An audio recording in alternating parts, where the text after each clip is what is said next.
I had been driving for 10 hours straight. The road was bone dry, stretching endlessly across the Nevada desert. GPS had long since lost its signal, and my cell had flickered to black 2 hours prior. I was alone out there, no other headlights, no towns, no signs. Just the hum of tires on forgotten pavement. Around 2:14 a.m., just when I was considering pulling over to sleep, I saw it. A gas station, not on the map, not on the GPS, but there it was, lit up in sickly green fluorescence. An old Sinclair station, cracked signage barely clinging to the awning. The kind of place that looked like it had been shuttered in the 70s and just reopened without explanation. I pulled in grateful and unnerved. The pumps were ancient, analog, with faded stickers that had curled at the corners from decades of sun. No card reader, no slot for modern bills. Just a single button labeled Attendant. I pressed it. A faint mechanical chime rang out from somewhere inside the building. And then I waited. After maybe a minute, the lights inside the station flickered to life. A man, tall, wiry, and impossibly pale, stepped behind the counter. His face was long and strangely symmetrical, like it had been drawn from memory rather than seen in real life. Hawara Nimteg, run. I walked inside, and the door creaked like it hadn't been opened in years. Need a fill up? He asked, though he hadn't seen my car. His voice was flat, as though he were repeating a rehearsed line. Yeah, I said, hesitant. Do you take cash? He nodded slowly. Only cash. Pump number 2 is working. I glanced behind me. There was no pump number, just 2 ancient, rusted dispensers, neither of which looked operational. I tried to clarify, but he only repeated, pump number 2 is working. I nodded and turned to leave. That's when I noticed something strange. The inside of the station was stocked, but everything was off. The snacks were all off-brand from decades ago. Chips labeled corn wedges, soda called Fizz Right. None of it had expiration dates. Some of the cans didn't even have barcodes. As I stepped out, the lights flickered again. A low hum filled the air. I pumped gas from the rightmost machine, assuming it was number 2. The fuel smelled strange, sweet and metallic. Not gasoline, more like old perfume mixed with rust. But my tank filled. The gauge moved. Everything seemed to work. When I returned to the station to pay, Ron was already holding out the exact change I needed, before I'd even told him how much gas I took. I hesitated. How did you know how much? You paid for pump number 2, he said, smiling slightly. Only one that works. I didn't argue. I just handed him the cash and turned to leave. Then he said it, quietly, like an afterthought. Be sure to stay on the main road. Don't follow the signs. I froze. What signs? But Ron didn't answer. He was no longer behind the counter. In fact, the entire station was dark again, as if no one had been there in years. When I looked down, the cash I'd given him was back in my hand.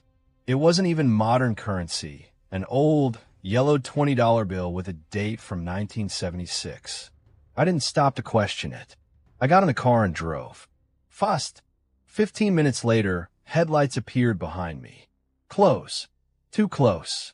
I couldn't see the vehicle, just lights, bright and white, gaining steadily. Then a sign appeared on the side of the road. White letters, freshly painted, shortcut, gas, food, lodging. An arrow pointed sharply left, off the main highway. I remembered Ron's warning. Don't follow the signs. I stayed straight. The car behind me didn't. The lights turned, and then vanished. Not down the road. Just gone. The rest of the night, I didn't see another vehicle. When I finally hit the next town, just after sunrise, I stopped at a real gas station to ask the clerk about the Sinclair back down the road. He looked confused. There's no station for over 90 miles in that direction, he said. Hasn't been for years. Burned down back in '83. Freak accident. Place just lit up one night.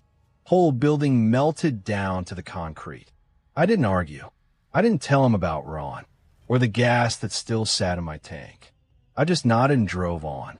But even now, I think about that sign, the one I didn't take, and I wonder what would have happened if I had.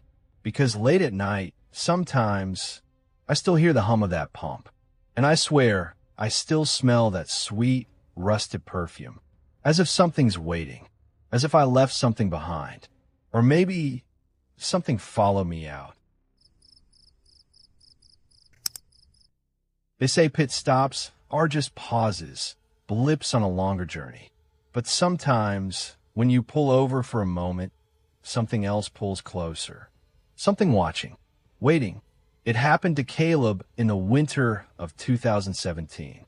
He was driving cross-country, moving from Oregon to Colorado after a messy breakup. The long stretches of highway were comforting, almost meditative, until the third night when he pulled off I-84 for gas in a little Idaho town that didn't seem to have a name. The gas station sat crooked off the side road. Old signage faded into a reddish rust, half lit by a buzzing canopy light. The air was silent in that strange, heavy way, like the world was holding its breath. Caleb was tired, wired from too much coffee, and his GPS had started glitching hours ago, flipping between signal and static. He parked at Pump 4. As he stepped out, he noticed the station had a small convenience store, still lit up, but the inside looked off.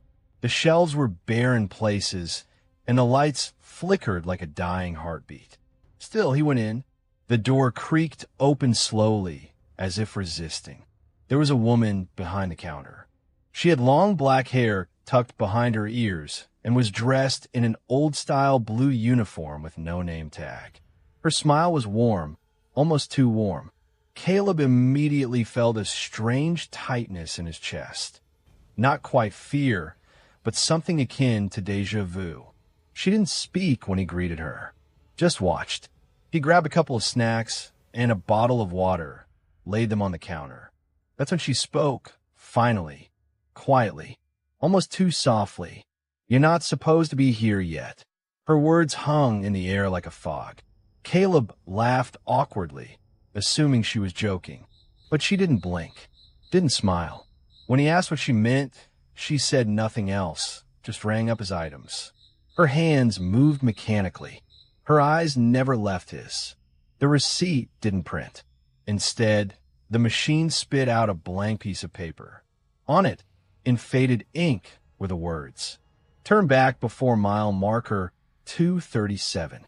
No price, no date, no station branding, just those words." He looked up, startled. She was gone. The store was empty. No sound, no footsteps, no doors opening, just gone. Thinking maybe she went into the back room, Caleb called out. No answer. He stood there, the eerie silence wrapping tighter around him like a second skin. Then, from the corner of his eye, he caught movement on the black and white security monitor mounted above the counter. He looked closer. The screen showed live footage of the store from 4 different angles. He saw himself standing at the register, alone. There was no one else on any camera.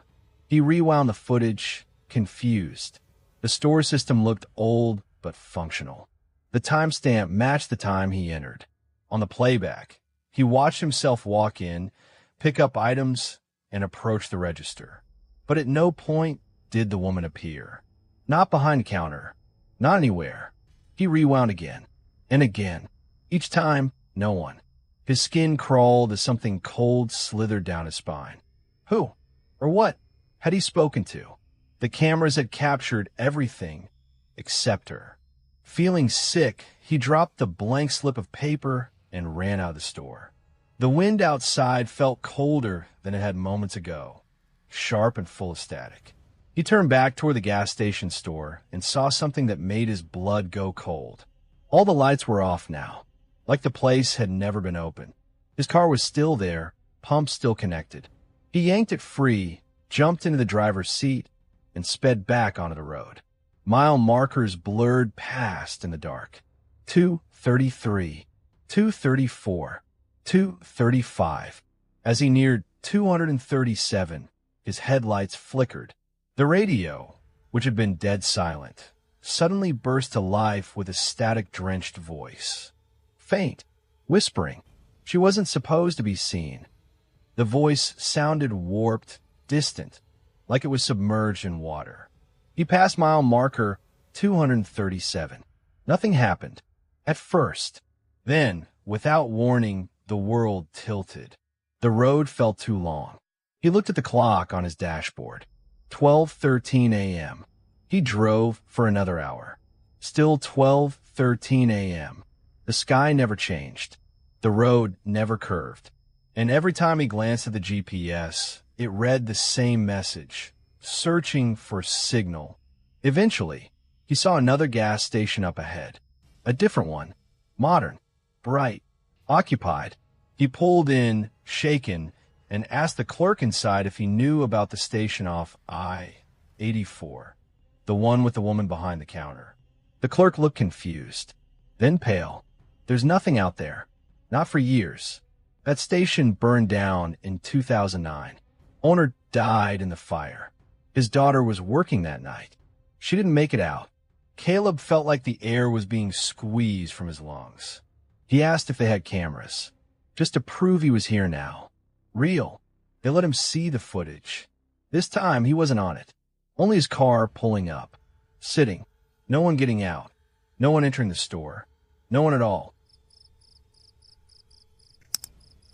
It was around 1:30 in the morning when Jason pulled off the interstate. He'd been driving for nearly 9 hours straight, eyes heavy, hands stiff on the wheel, and thoughts starting to feel unreal. The exit didn't have a name, just a faded sign with a single arrow. Gas/food/restrooms. The kind of place most people drive past, unless they're desperate. The gas station sat alone under a flickering overhead light. One pump, one restroom, a narrow building that looked more like a storage shed than a store. No other cars. No visible clerk. But the lights inside were on, casting long, pale reflections onto the cracked asphalt.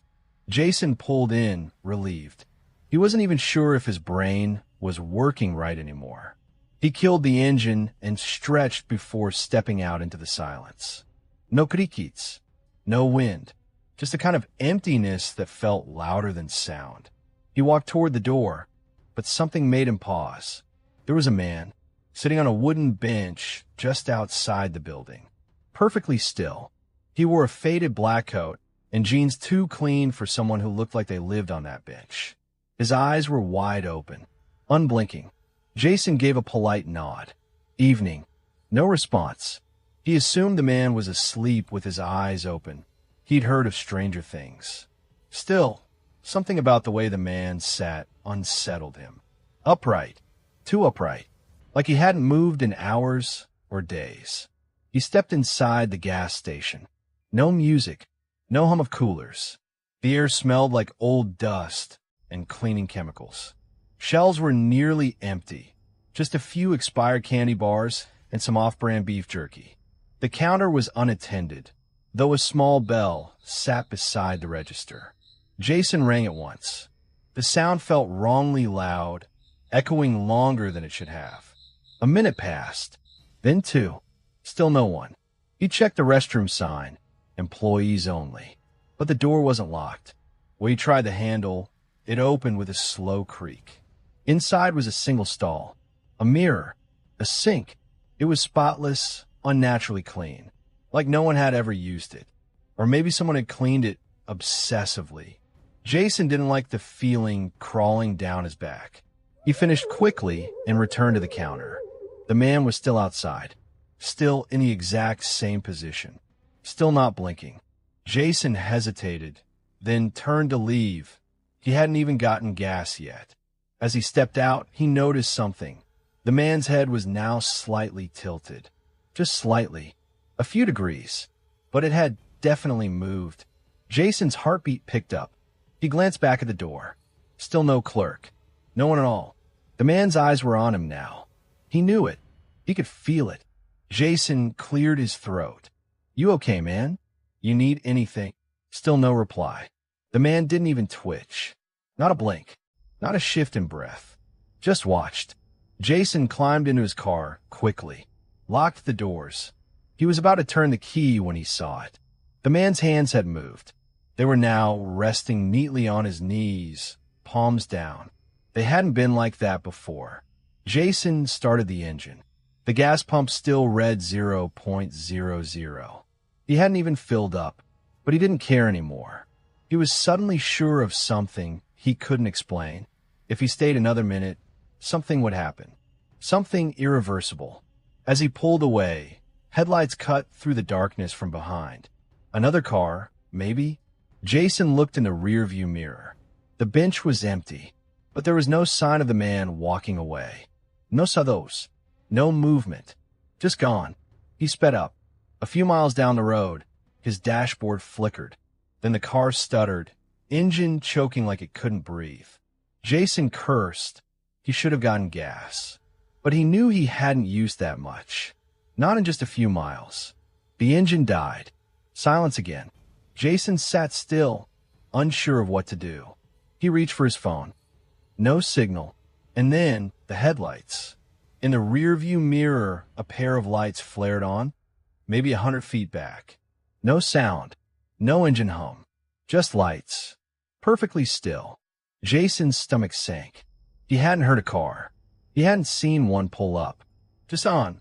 Suddenly, like they'd always been there. He watched the mirror. And slowly, very slowly, the lights began to move. Closer. Not fast. Just steady. Jason jumped out of the car and ran. Into the woods. He didn't know where he was going. He didn't care. Branches tore at his arms, but he didn't stop. He ran until the light was gone. Until his lungs burned. He didn't sleep that night. Didn't go back for the car. When he returned the next morning, escorted by highway patrol, the car was still there. Battery dead. Doors still locked. But the back seat was open. And sitting on the driver's seat was a single folded piece of paper. It said, "I was waiting. Why did you run?" The dash cam was missing.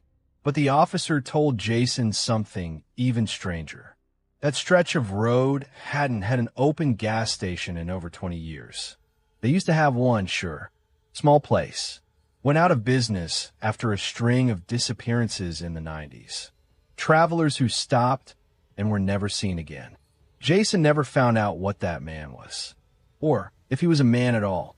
But sometimes in traffic or late at night, he swears he catches something in the corner of his eye. Someone waiting, watching, unblinking. There's a stretch of road in northern Utah where the stars disappear.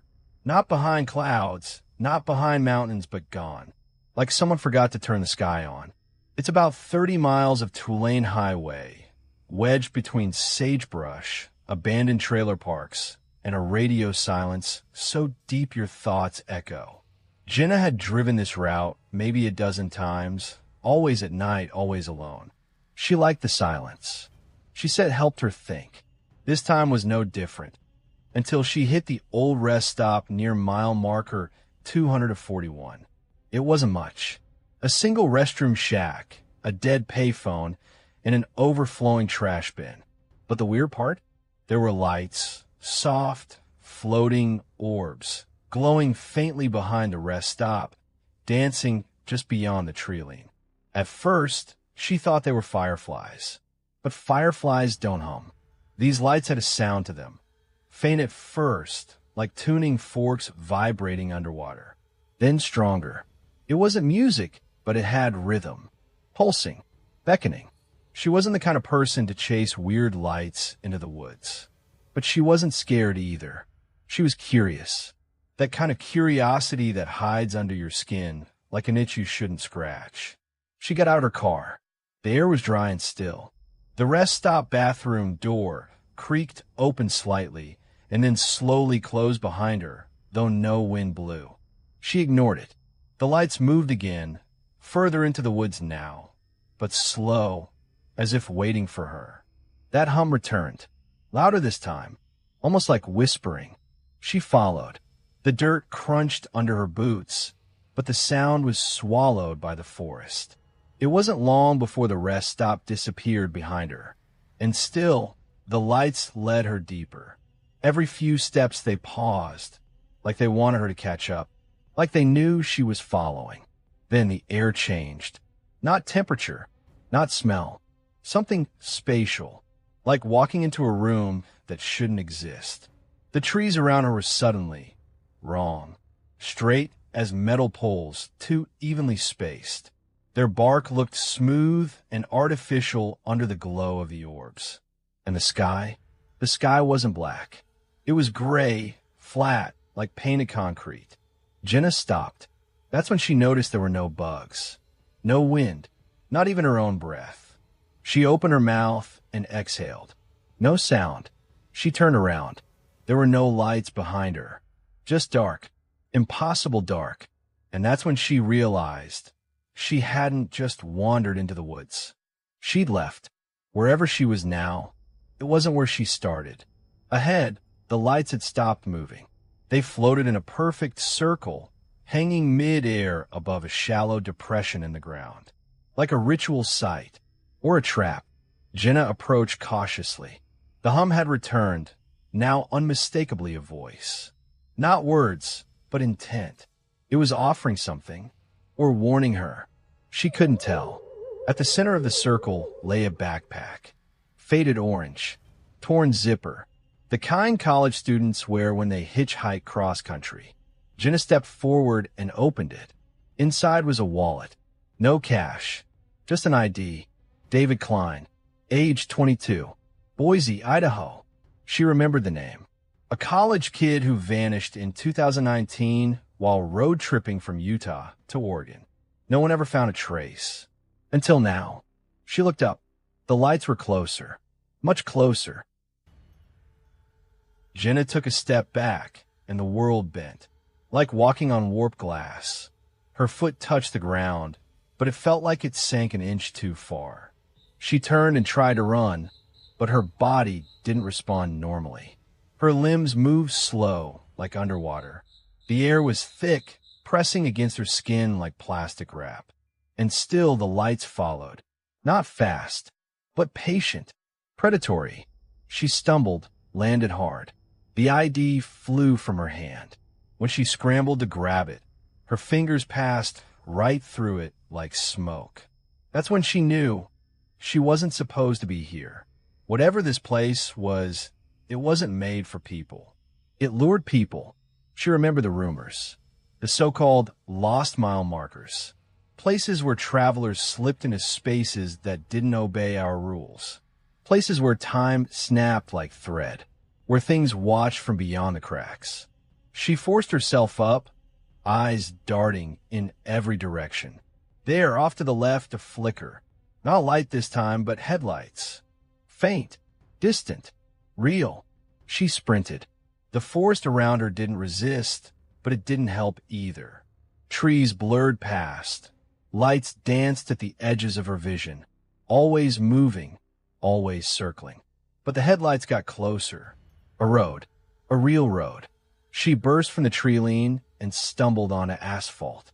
Tires screeched. A car swerved and stopped inches from her. A voice shouted from inside. She turned around. No forest. Just a rest stop. Still. Silent. Empty. No lights. Just the night sky. Real again, dotted with stars. The driver helped her up. An old woman. Shaking. "You're lucky I saw you," she muttered. "Most don't come back from back there." Jenna didn't ask what she meant. She just nodded, got in the car, and never drove that route again. It was just past midnight when I pulled off the highway. The sky was thick with a blackness so dense it swallowed the headlights whole. And the only thing breaking the endless stretch of darkness was the faint neon glow of the old pit stop ahead. I'd been driving for hours, chasing the promise of a quick rest and a refill before the long stretch of desert road. My mind was foggy, heavy with exhaustion, but the sight of that lone gas station felt like salvation. The place was almost deserted, except for a flickering light over the front door and the low hum of a vending machine. I stepped inside, the door creaking behind me like a tired sigh. The stale smell of old coffee and cleaner filled the air. I headed straight for the bathroom, eager to wash the fatigue off my face. The hallway was dimly lit, the fluorescent bulbs buzzing faintly overhead. When I pushed open the bathroom door, a cold draft brushed past me, like something breathing. The room looked empty. The tiles were cracked and stained, and the sink had that yellowish tint of years without care. I reached for the faucet and turned the tap, the water sputtering before flowing steady. As I leaned over the sink, I caught movement out of the corner of my eye, something dark near the far stall. My heart skipped, but when I turned fully, there was nothing. The stall door was shut tight. I shook it off, probably a trick of my tired mind, maybe a shadow cast wrong by the flickering light. But as I dried my hands, I heard it, a soft, almost inaudible scraping sound from the stall next to me. A slow, deliberate scratch, like fingernails dragging across metal. I froze. The air thickened. My breath hitched. "Hello," I whispered, stepping closer. No reply, just that scratching, growing slower and more deliberate. Then silence. I told myself it was just an animal, maybe a raccoon or something stuck inside the walls. I turned to leave, but the bathroom door slammed shut with a force that rattled the entire room. Panic bloomed in my chest. I pulled at the handle. Locked. The lights flickered violently, then went out, plunging me into complete darkness. My phone was in my pocket. I fumbled, hands shaking, and flipped on the flashlight. The beam cut through the blackness, and I saw the stall door was now slightly ajar. I wasn't alone. I backed away slowly, heart pounding like a drum in my ears. Suddenly, a voice, a whisper, rasping and low, slithered from the stall. "Why did you come here?" The question wasn't spoken to me. It was dragged out like a warning. I stared at the door, trembling, debating my next move. Then from the shadows inside, a pale hand reached out, long, thin fingers curling slowly. I stumbled backward, tripping over something cold on the floor. My flashlight flickered and died. I was swallowed by darkness. I don't remember how long I sat there, frozen, waiting for the door to unlock itself. When the lights finally flickered back on, the stall was empty again. No sign of the hand. No sign of anything. I dashed out of that bathroom, through the station, and jumped into my car. As I started the engine, I glanced in the rearview mirror and saw, just for a split second, a face pressed against the glass of the bathroom window, eyes black as the void. I never stopped to question what I saw, or if I imagined it, because sometimes the pit stop isn't just a place to rest. It's a place that waits. And the bathroom? It wasn't empty after all. They say that late at night, when the world feels most alone, some places hold secrets better left undiscovered.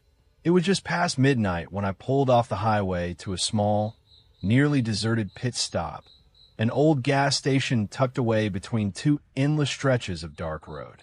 The neon sign flickered erratically, casting an unsettling glow on the cracked asphalt. I needed gas and maybe a quick snack before I hit the road again. The station looked ancient, like it hadn't seen much life in years, except maybe for the man behind the counter. I stepped inside, the door creaking as I pushed it open. The stale smell of gasoline and something metallic hung in the air. The fluorescent lights buzzed overhead, revealing aisles stocked with expired snacks and dusty soda cans. I was about to head to the register when a voice stopped me cold. "Hey, Mark." I froze. How did he know my name? I turned slowly to face the man behind the counter. He was older, with a worn baseball cap pulled low over eyes that didn't quite meet mine. His smile was faint but knowing, as if he'd been waiting for me. His hands rested on the counter, knuckles white from gripping it too hard. "Excuse me," I said, trying to keep my voice steady. "Mark, you're Mark, right?" I shook my head, bewildered. "No, But he cut me off, his voice barely above a whisper. "Yeah, you are. Don't worry. I'm not here to cause trouble. Just thought you'd want to know. You've been driving the same road for hours. Long night." I swallowed hard. This was no ordinary gas station clerk. I decided to play along.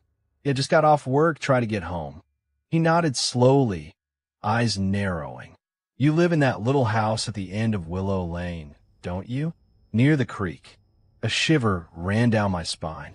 That was my street. How could he possibly know that? I stepped back, suddenly feeling trapped in a place I thought was just a pit stop. My gut told me something was very wrong. Look, I said, forcing calm. How do you know all this? The man smiled again, a cold, unsettling curl of his lips. I see things, Mark. Things people don't notice. I watch the roads. I see the drivers. His words echoed in the silence as I glanced around. The gas station was empty except for us, the humming fluorescent lights above, and the distant sound of tires on asphalt outside. He leaned forward, voice dropping lower. You think you're just passing through, but this place, it remembers. What do you mean? I asked, a lump forming in my throat. He sighed, as if weary from years of a secret burden. This station isn't just a pit stop. It's a crossroad, a place where lost souls pass through, whether they know it or not. I wanted to laugh, but the icy knot in my stomach stopped me. Some people, he continued, come here to escape something. Others are running towards something or away from it. And some? Well, some never leave. I stared at him, eyes wide, heart pounding. He was telling me this like it was fact. Have you ever felt watched when you stopped here? He asked. Not by a person, but something else? I thought back to the empty stalls, the flickering lights, the shadows lurking just beyond the glow of the pumps. The hairs on the back of my neck stood up. Yeah, I admitted quietly, like someone or something was there even when I was alone. He nodded slowly. They don't want to hurt you. Not always, but they want to be remembered, to be seen. I swallowed hard. Who? The man's eyes darkened. Those who died on these roads. Some in accidents, some who just vanished. Their stories forgotten by the world. But not here. I shivered despite myself. The gas station suddenly felt colder, the walls seeming to close in. Why are you telling me this? I whispered. He shrugged, a hollow gesture. Because you're part of their story now. Because you stopped here. A noise behind me made me spin around, a soft tapping at the window like fingernails tracing glass. I couldn't see anything in the blackness outside, but I could feel eyes on me, watching. When I looked back, the man was gone. I blinked, confused. The counter was empty, the register silent. I was alone again. The eerie silence pressed in on me as I grabbed my keys and rushed back to the car. As I started the engine, I noticed the rearview mirror. Something flickered in the reflection. A shadow, a face, a whisper in the dark calling my name. And then, as I pulled back onto the highway, the voice echoed in my head. Mark! I was driving through the desert late at night, my gas tank dangerously low, when I saw the faint glow of a pit stop in the distance. The road behind me was swallowed by darkness, and the few miles I'd driven since sunset had felt endless. That little cluster of lights was a promise. Fuel, safety, maybe even a friendly face. As I pulled into the station, I noticed something off right away. The place looked abandoned, like it hadn't seen customers in years. The neon sign flickered weakly, spelling out Desert Pump in sputters of red and blue. The air was thick with silence, broken only by the hum of a single flickering overhead light above the pumps. I thought maybe it was closed, but the pumps were still standing and the fuel gauge needle hovered just above empty. I'd run out of options. I parked near pump number 3 and stepped out, the desert wind carrying the scent of dust and something metallic, something faintly unsettling. The pump screen was cracked, and the buttons stuck under layers of grime. Still, it lit up as I reached for the nozzle, as if it had been waiting for me. As I started to fill the tank, the old radio above the store window crackled and whispered static. The shop's door was shut tight. No sounds, no movement inside. I glanced toward the desert road, a long stretch disappearing into pitch black. No other vehicles in sight. Just me, the station, and the desert's endless night. Suddenly, a movement caught my eye. A figure standing just beyond the edge of the station's dim light. A man, I thought. He stood perfectly still, facing the road behind me. My heart jumped. Was someone else here? I called out, but the wind swallowed my words. I locked the car doors and waited, watching. The man didn't move. Then, slowly, he began to walk toward me. Not directly, but at a slow, deliberate angle. My breath caught. Why was he approaching without saying a word? His features were hidden under a wide-brimmed hat, casting a shadow over his face. I fumbled with the pump, trying to finish quickly. When I looked back, the man was gone. I scanned the darkness, but he had vanished like a ghost. Back in the car, I checked my mirrors. The road stretched empty behind me.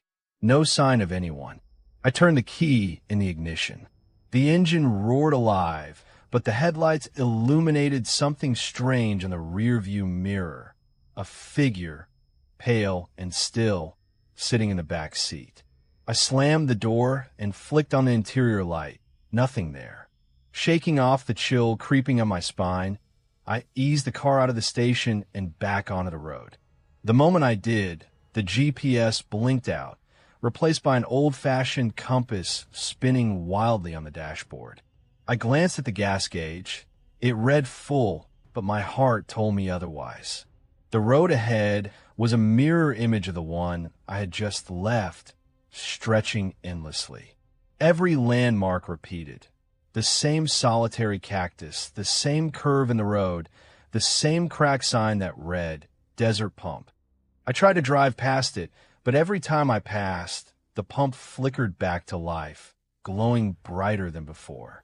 I stopped at the next town on my map, but the streets were empty, buildings locked tight, and no one I could find recognized the Desert Pump station I just left. Over the next hour, I circled back to that station 3 times.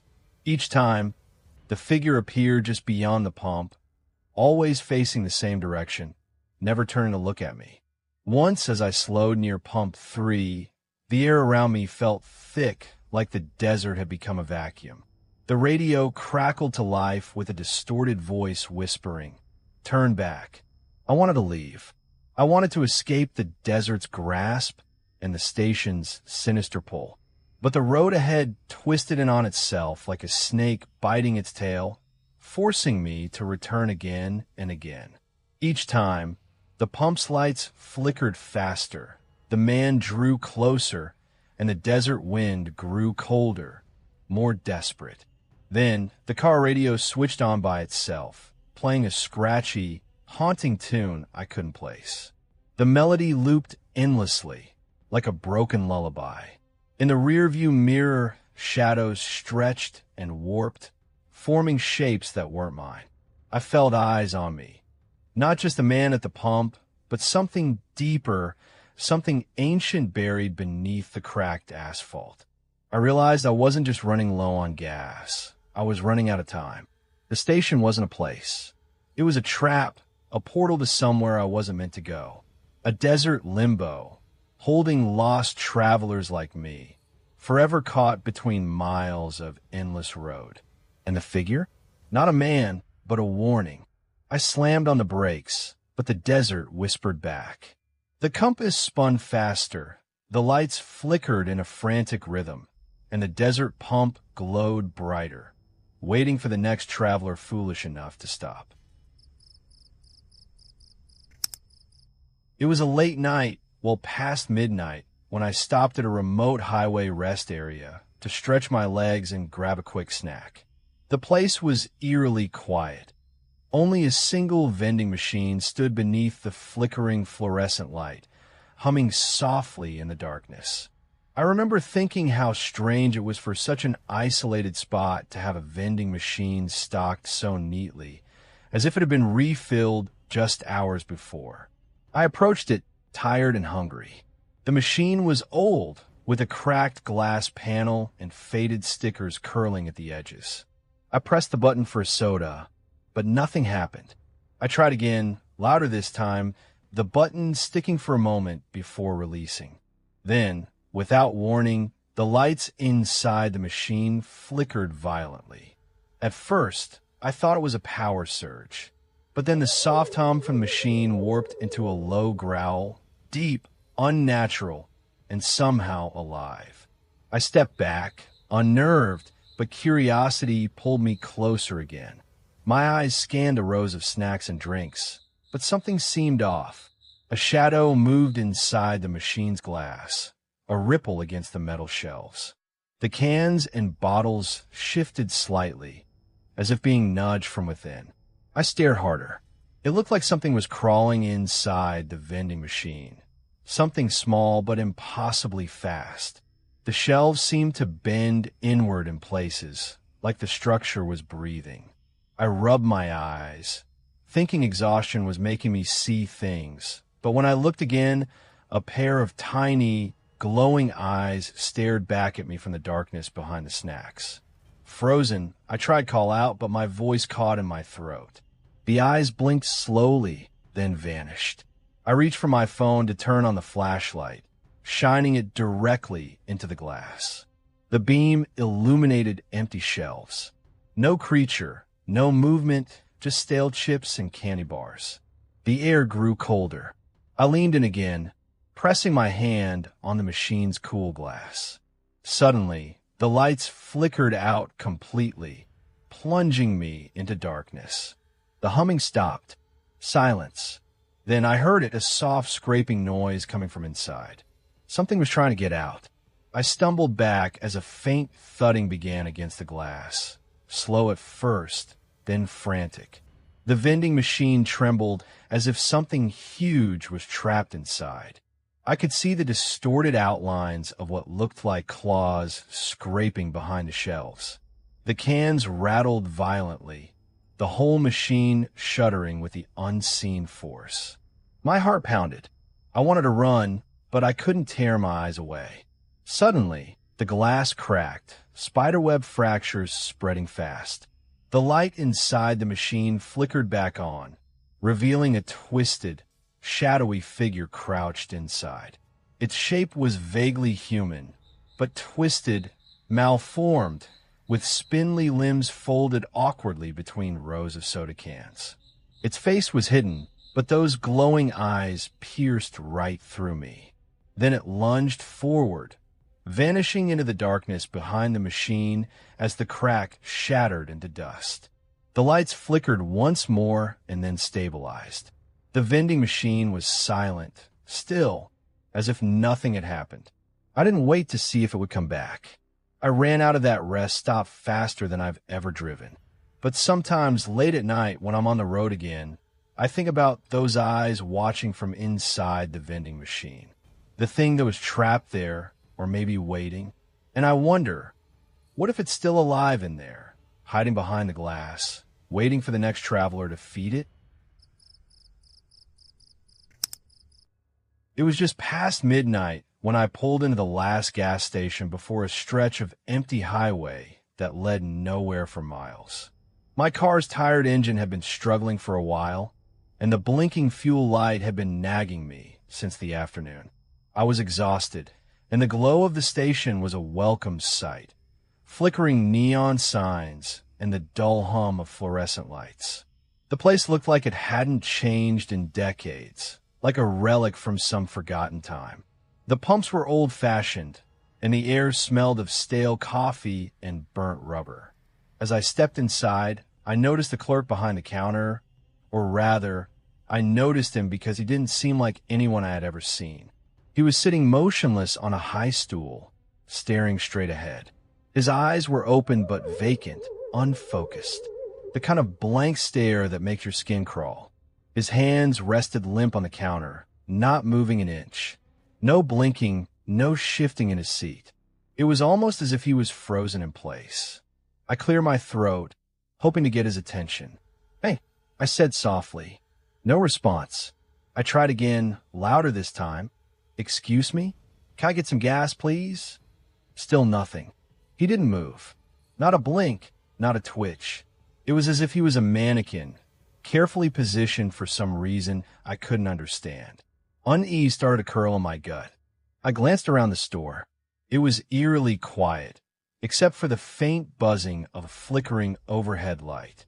The aisles were stocked with the usual snacks and drinks, but everything looked untouched, like no one had been here for a long time. Dust motes floated in the yellow light, hanging thick in the air. I walked over to the counter, trying to peer behind it for any sign of life. That's when I saw it, the little bell resting next to the cash register. I gave it a light tap. The sharp ding echoed through the store. The clerk's head moved just a fraction, so slowly I almost missed it. His eyes remained locked on some invisible point beyond the far wall, as if he was looking through me. His lips didn't part. No smile, no words, just silence. Suddenly, a cold draft swept through the room. The door behind me rattled in its frame, though the night outside was perfectly still. Goosebumps rose along my arms. "Are you okay?" I asked again, voice shaking slightly. Still nothing. I backed away slowly, heart thudding in my chest. I glanced at the gas pumps outside, empty. No other cars. No other people. Then, out of the corner of my eye, I caught a flicker of movement by the window, a shadow slipping behind the blinds. I spun around, but no one was there. I decided maybe it was best to leave. I walked back to my car, filled the tank quickly, but the feeling of being watched followed me like a heavy fog. Just as I was about to get inside, I glanced back once more at the gas station. The clerk was gone, except on the counter where his hands had rested. There were now faint smudges, like fingerprints, but they were too large, distorted, almost unnatural. I started the engine, but as I pulled away, the station's lights flickered violently. For a moment, in the rearview mirror, I swore I saw a figure standing right behind me, motionless, staring. And that's when I realized the clerk never really left. It was just past midnight when I pulled off the highway, exhausted from the long drive. The glow of a tiny pit stop flickered in the distance, a rare beacon of light in the middle of nowhere. My car's headlights barely cut through the thick fog rolling across the parking lot as I slowed to a stop. The lot was nearly empty, except for one other car parked several spaces away. Its shape was familiar, almost too familiar. It was the same make, model, and color as mine. At first, I brushed it off, thinking maybe someone was just as unlucky as I was and had stopped here for the night. I stepped inside the small convenience store, the bell over the door ringing faintly behind me. The fluorescent lights buzzed overhead, casting harsh shadows along the aisles filled with half-empty shelves and dusty snacks. A tired-looking clerk stood behind the counter, barely glancing up as I grabbed a bottle of water. "Long drive?" he asked without much interest. "Yeah, just trying to get home," I replied, watching the clock. Almost 12:15 a.m. As I turned to leave, a sudden noise made me freeze, a soft thump coming from the parking lot. I peeked out the window. The second car, the one identical to mine, was still there, but now its engine was running, the headlights briefly flicking on and off. That's when I saw it, a figure behind the wheel. At first, the fog hid the details, but as the lights brightened, I caught a glimpse of a face, pale, expressionless, staring straight ahead. No movement, no blink. Just an unnerving, vacant stare. I told myself to calm down. Maybe the driver was waiting for someone, or maybe it was just a coincidence. Still, something about that car and its occupant made the hairs on the back of my neck stand up. I grabbed my water and hurried outside, eager to get back in my car and leave this place. As I approached, the silence pressed down on me. Not a single sound, no wind, no rustle of leaves, just that eerie stillness. When I reached my car, I noticed something odd. The driver's side door, which I was sure I had locked, was slightly ajar. My heart pounded as I slowly pushed it closed, checking the locks twice. Suddenly, the other car's headlights flashed brightly, then went dark. The engine sputtered and died. I glanced up and saw the driver's door of that identical car creak open. The figure stepped out, not walking, but moving with stiff, unnatural movements. Their gaze locked on me, cold and hollow. I started to back away toward the store, but the figure began to move toward me, slow but relentless. Every step echoed in the empty lot, mixing with the sudden rush of wind that seemed to swirl the fog around us. I darted inside the store and slammed the door behind me. The clerk looked up, startled. I didn't say a word, just pointed through the window. The second car was gone. I stared at the spot where it had been, heart hammering. Was it all in my head? I shook my head, feeling the chill settle deep into my bones. Minutes later, I checked outside again. My own car was still there, but something was off. On the windshield, written in the condensation, were the words, "I'm driving now." The night was unusually still as I pulled into the lonely pit stop off the highway. The kind of place that looked like it hadn't changed since the 70s. Flickering neon sign, cracked pavement, and a single dimly lit gas pump waiting for a car like mine. I had been driving for hours, tired and hungry, and this was the only rest stop for miles. I parked next to the pump, the engine humming as I reached over to turn on the radio. Static. Nothing but crackling white noise filled the cabin. I fiddled with the dial, searching for any station, country, talk, anything, but it was all the same. Static. A wave of unease crept up my spine. Most cars in this area always had at least one signal, even if weak. I shrugged it off and stepped out, locking the doors behind me. The air smelled of old gasoline and something else, faint and sour, like damp leather left too long in the rain. The rest stop building was a single-story box with faded paint and a flickering light above the door. I stepped inside to the quiet hum of a buzzing fluorescent bulb. Behind the counter sat an old man, hunched over a book. His eyes barely lifted as I entered. No greeting, just a nod. "I'll take a coffee and a pack of those," I said, pointing to the snacks behind the glass. He shuffled slowly, moving without urgency, like he had all the time in the world. I noticed the clock behind him, 11:45 p.m., almost midnight. I paid in cash, and as I waited, I looked around. The small convenience store was cluttered, the shelves half empty. The only sounds were the low buzz of the light and the soft creak of the old floorboards. I grabbed my coffee, stepping back outside. The night was thicker now, shadows pooling beneath the few sickly street lamps.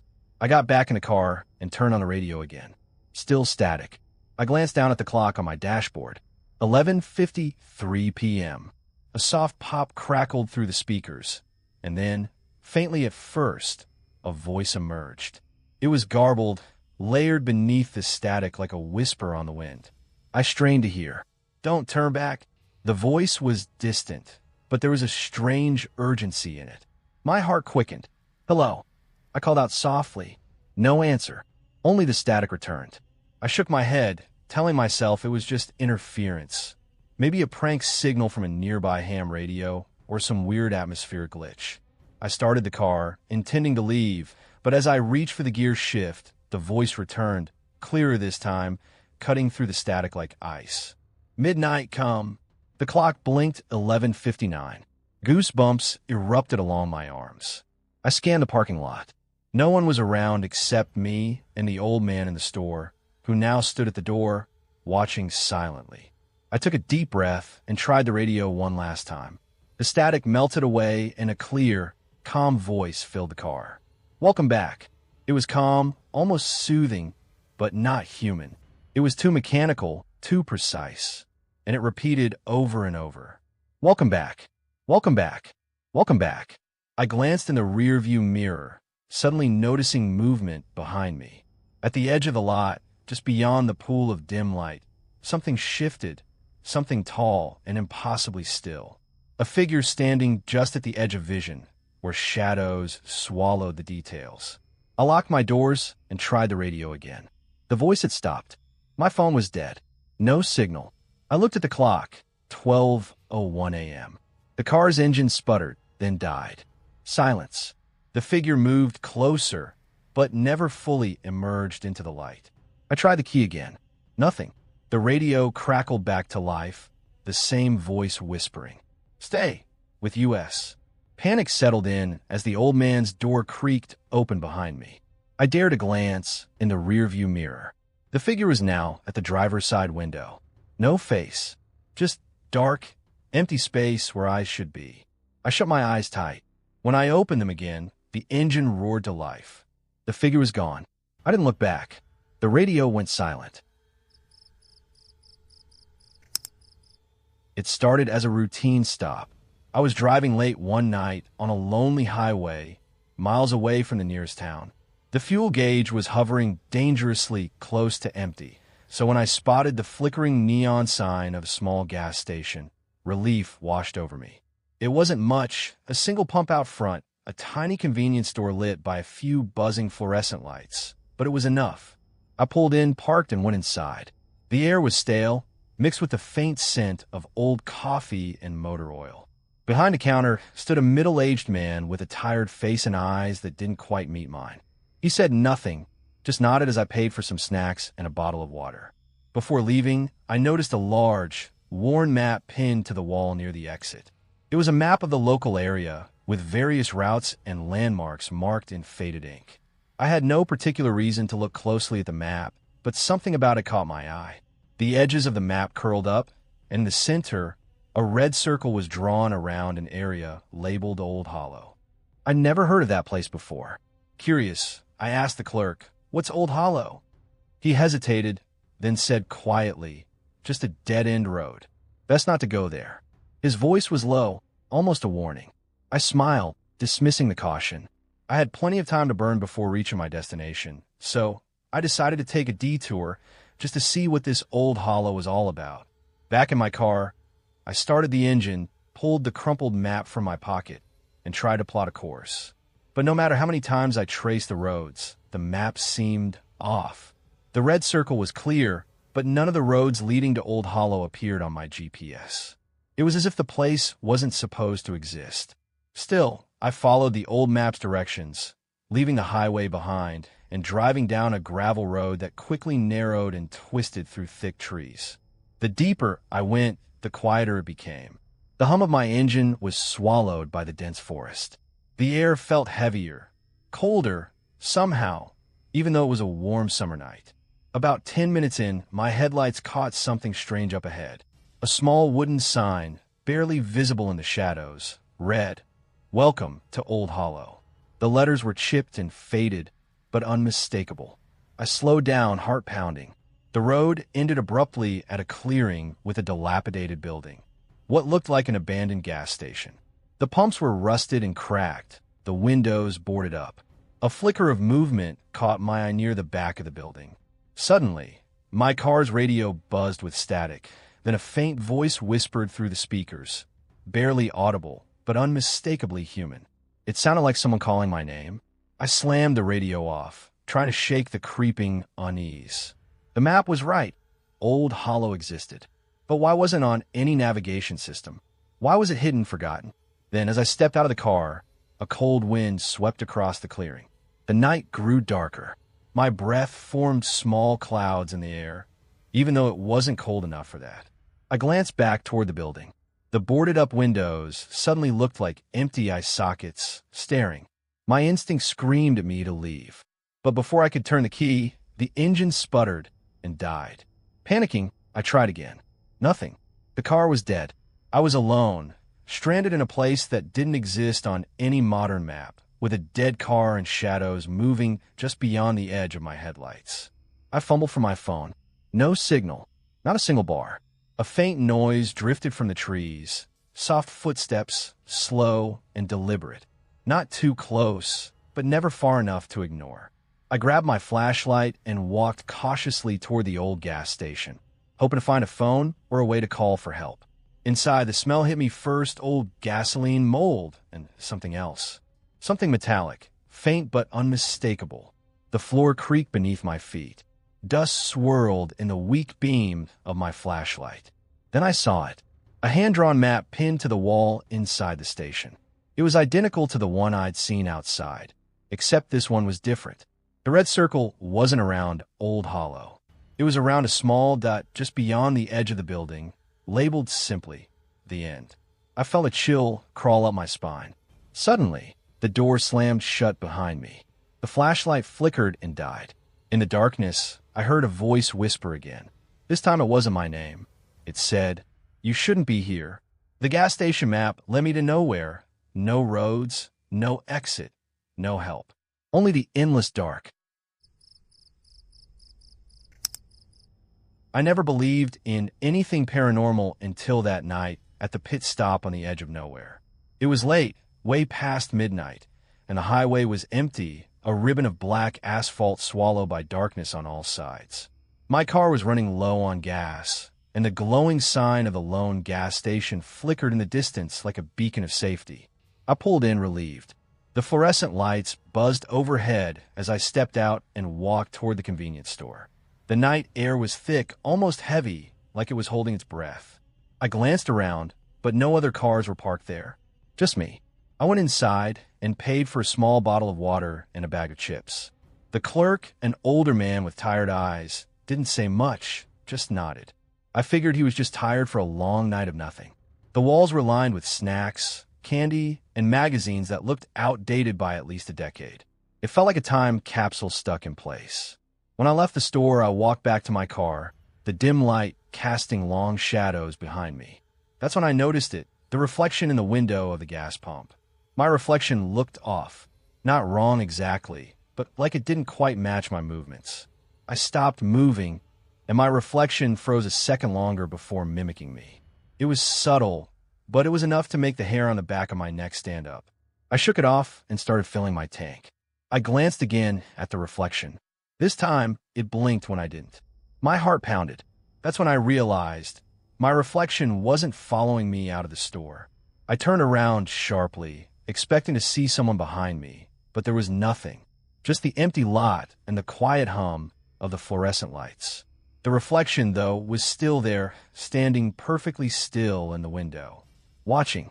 I stepped closer, my breath shallow. I raised my hand to wave, and my reflection hesitated before copying the movement. The delay was enough to freeze me in place. I had no explanation, no logical reason, just that cold, unmistakable feeling that something was terribly wrong. Suddenly, a faint whisper cracked through the silence, barely audible over the buzz of the lights. I couldn't make out the words, but the tone was urgent, almost pleading. The reflection's eyes seemed darker, deeper than mine. It wasn't just a mirror image, it was something else, something trapped. I tore my gaze away and jumped back into my car, locking the doors instantly. As I sat there catching my breath, I noticed the gas pump handle was still in my hand, but the reflection in the window was gone. I turned the key to start the engine. The dashboard lit up, but the radio was on, playing static. Then, through the noise, a voice cut through clearly, whispering, "Don't leave me." I slammed the radio off and stared out the windshield, but the lot was empty again. No other cars, no people, just silence. I glanced at the rearview mirror, and there it was, my reflection, but this time it was alone. It looked back at me, eyes hollow and desperate, mouthing the words, "Help me."